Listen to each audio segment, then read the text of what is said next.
सकाळचा प्रातःविधी सकाळचा प्रातःविधी उरकून आम्ही आता पुढच्या प्रवासाला निघालोय। आता वाजराईला, सरळ वाजराई मेढामार्गे।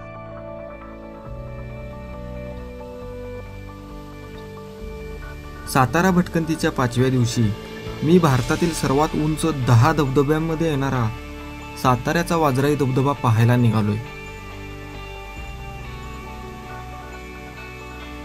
हा प्रवास मी सातारा परिसरातील मेरुलिंग डोंगरावरून सुरू करतोय।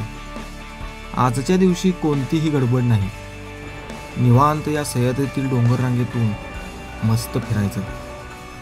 बऱ्याच वर्षांपासून वाजराई धबधबा पाहण्याची इच्छा आज मी पूर्ण करायला निघालोय।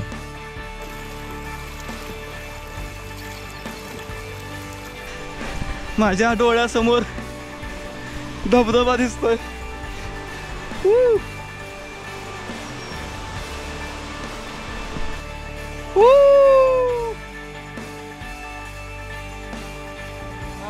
थोडा राहिलाय।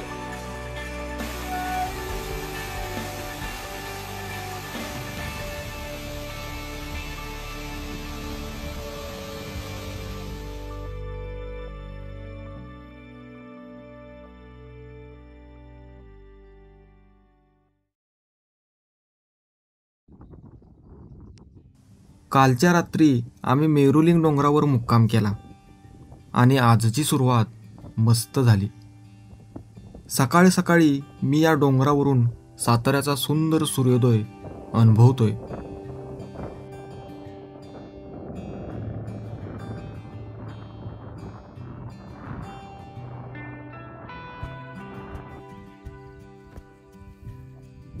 या दिवसाची सकाळच्या 6:30 वाजून गेले। सूर्य आत्ताच वरती आलाय। एकदम भारी दृश्य आहे। सातारा शहर दिसतंय इथून खाली, पण अजून धुक्का आहे त्याच्यामुळे दिसत नाही।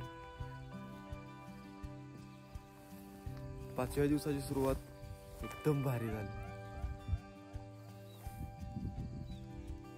मुक्कामाची आवरावरी सुरू केली। चहा गॅसवर ठेवला आणि थोडा वेळ समोर दिसणारा साताऱ्याचा परिसर टेहाळत बसलो।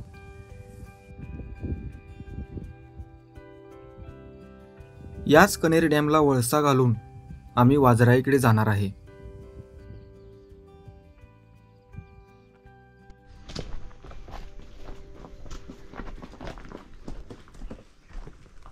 बंड्याचा डोंगर आम्ही उतरायला घेतला। अजून एक थोडं काम बाकी राहिलेलं, ते एकदाशी झालं की आम्ही धबधब्याकडे बुंगाट सुटणार।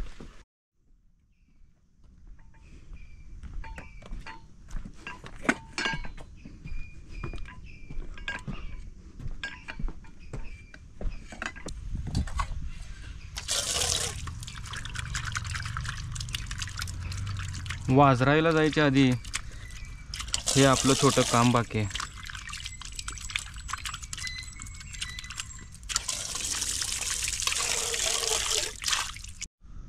सकाळचा प्रातःविधी सकाळचा प्रातःविधी उरकून आम्ही आता पुढच्या प्रवासाला निघालोय। आता वाजराईला, सरळ वाजराई मेढामार्गे। साताऱ्यावरून एक मार्ग आहे, तो 50-51 किलोमीटर आहे या मेरुलिंग डोंगरावरून, आणि दुसरा एक मार्ग आहे मेढा गावातून पुढे कासबामनोली मार्गाला तो मिळतो, तो 38 किलोमीटरचा आहे। त्याच्यामुळे आम्ही मेढा मार्ग जाणार आहे।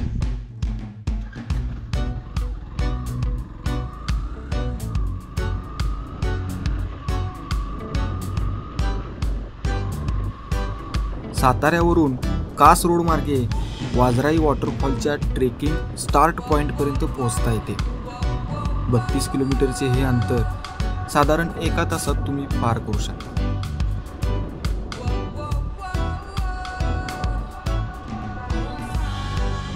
काल आपण पुणे बेंगलोर NH4 हायवेपासून या मार्गाने आलो आणि डावीकडे वरती मेरुलिंगच्या डोंगरावरती गेलो।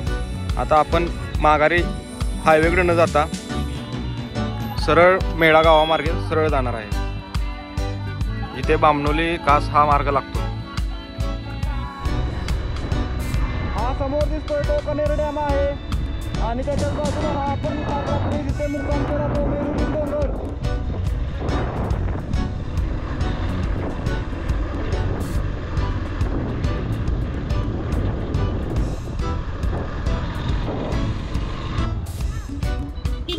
मेढा मेढा सरळ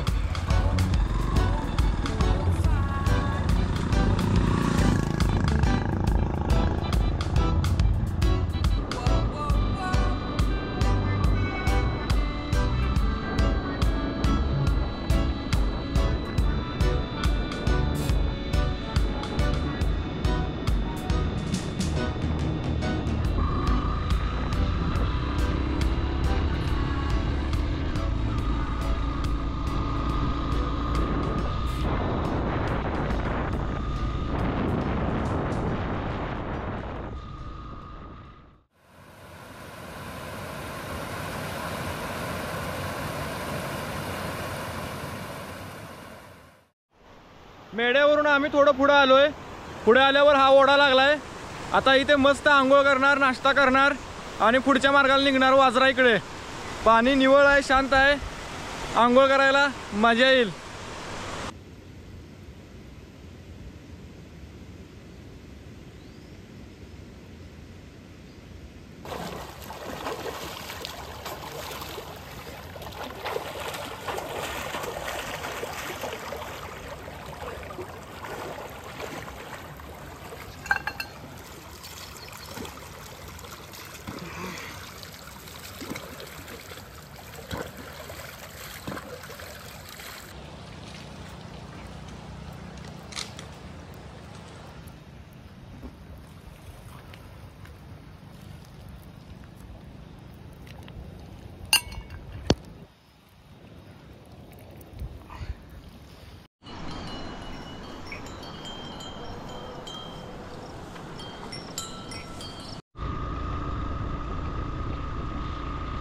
ऑक्टोबर महिना, नुकताच पाऊस संपलाय, फ्रेश वातावरण. त्यामुळे सातारा भटकंतीत आजचा दिवस मी या सह्याद्रीत बाईक रायडिंग करण्यासाठी खास राखीव ठेवलाय. भटक्यांचा सह्याद्री असे का बोलतात ते इथे आल्यावरच समजतं. आता आपण व्हॅली ऑफ फ्लॉवर्स अशा या कास पठारावरती आलोय. फुलांचा सीझन संपल्यामुळे येथे आता फक्त थोडीफार हिरवळ शाबूत राहिलेली दिसते. कास पठाराजवळ जेवणासाठी बरीच हॉटेल आहेत. वॉटरफॉलला जाण्याआधी जेवणावर थोडा आम्ही ताव मारला. धबधबा जवळ आलेला, कधी एकदा त्याला नजरेत भरतोय असं मला झालंय.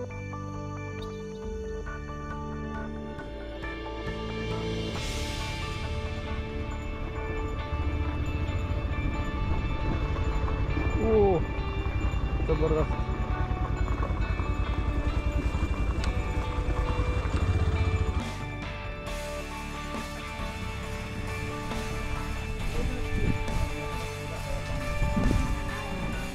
प्लास्टिक वगैरे तर काय घेऊनच जायचं नाही. प्लास्टिक बॉटल वगैरे घेतल्या किंवा काय आपल्याकडे जर प्लास्टिक असेल तर आपल्या संगती घेऊन आलं पाहिजे किंवा आम्हाला इथं द्या. जे ते असेल तर आमच्याकडे सगळं ठेवलेलं असतं ते आम्हाला इथे देऊन जाऊ शकतात. पण जंगलामध्ये प्लास्टिक जर केलं तर आपल्या निसर्गाचं मोठं नुकसान होईल आणि तेच नुकसान आपल्याला सोसावं लागेल. त्याच्यापासून आपल्याला सर्व हे होणार आहे.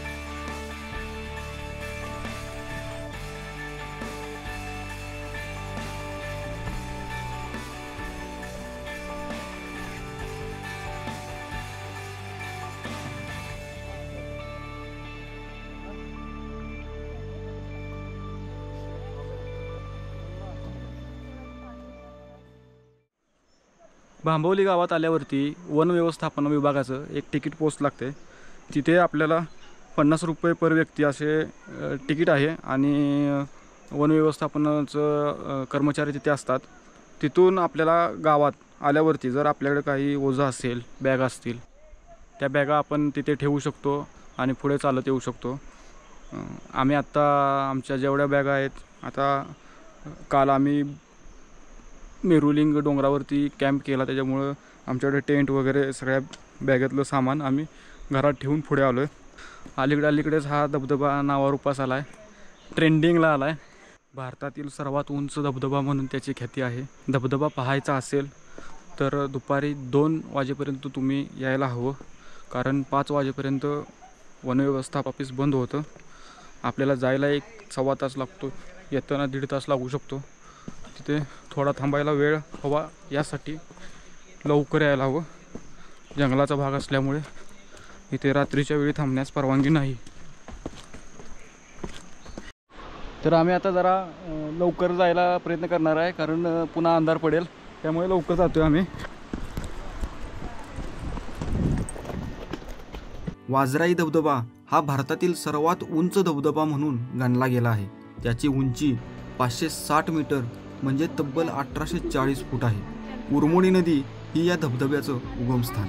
सह्याद्रीतील कास तलावातून येणारे पाणी या कातळावरून वाजराईच्या रूपाने खाली पडते आणि पुढे उरमोडी धरणाला जाऊन मिळते.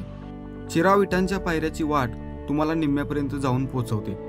पुढे या जंगलामध्ये भरपूर अशा चकव्याच्या पायवाटा आहेत. पावसाळ्यात या भागात येणे टाळावे. धबधबा 12ही महिने चालू असतो, त्यामुळे पावसाळा संपल्यानंतर या धबधब्याला भेट द्यावी.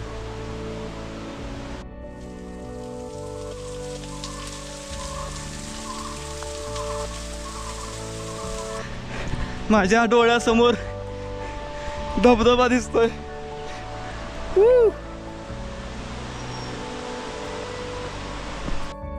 हाच तो शेवटचा पॅच आहे. हा क्रॉस केला की आपण धबधब्याजवळ पोहोचतोय. कारवी, अजून कारवी आहे इथे.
वाजराईबद्दल बोलण्यास शब्द नाहीत, एवढा हा सुंदर धबधबा आहे. वाजराईबद्दल जेवढी माहिती मला मिळाली तेवढी मी तुम्हाला सांगितली. उद्या माझा सातारा भटकंतीचा शेवटचा दिवस येतोय. मी आता परत साताऱ्याला निघालो आहे. उद्याची जागा पाहिल्यावर तर तुम्ही चाक होऊन जाचाला. साताऱ्याचं पहिलं मानवनिर्मित आश्चर्यच त्याला म्हणावं लागल, ते म्हणजे हजारो शिवलिंग असणारा पाटेश्वर डोंगर.